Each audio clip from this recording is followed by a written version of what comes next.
आज पार्लियामेंट में कंटेंट क्रिएटरों के लिए फायदे के लिए किसी ने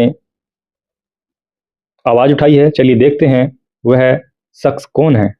Digital content creators, they function as educators, reviewers, satirists, entertainers, musicians and influencers.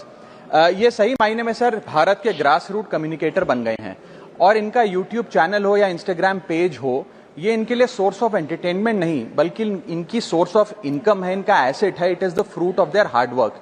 But एक चीज से ये सब परेशान है और उस मुद्दे को आज मैं सदन में उठाना चाहूंगा, that is the issue of fair use and arbitrary copyright strikes by digital platforms.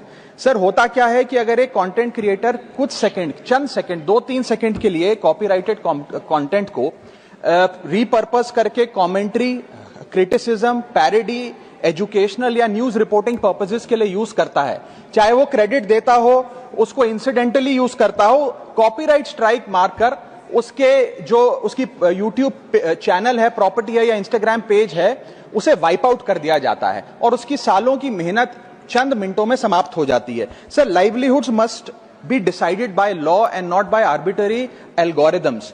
Sir, this by no means that one is against copyright holders. उनके हार्डवर्क और ओरिजिनलिटी को रिस्पेक्ट करने की जरूरत है, लेकिन यह समझने की जरूरत है that fair use is not piracy.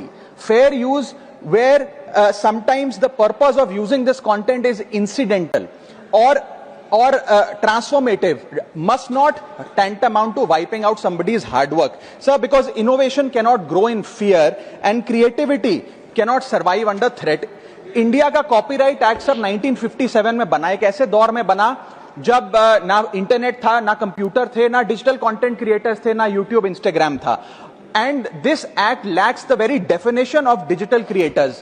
ये फेयर डीलिंग की बात करता है, लेकिन फेयर डीलिंग की बात किताबों, मैगजीन और जर्नल के कॉन्टेक्स्ट में करता है, जो उस दौर की इंफॉर्मेशन डिसेमिनेशन के सोर्सेज थे, ना कि आज के दौर की। इसीलिए मैं 3 मांगे आज सदन में लेकर आया हूं। मेरी पहली मांग है, amend the copyright act of 1957 and define digital fair use. परिभाषित करिए कि ट्रांसफॉर्मेटिव यूज क्या है, जैसे कि commentary, satire, critic, explanation. Define करिए कि इंसिडेंटल यूज क्या होता है, कि अगर बैकग्राउंड में ऑडियो विजुअल चंद सेकंड्स के लिए चले तो वो इंसिडेंटल यूज है या पूरे कंटेंट को वो वाइप आउट करें।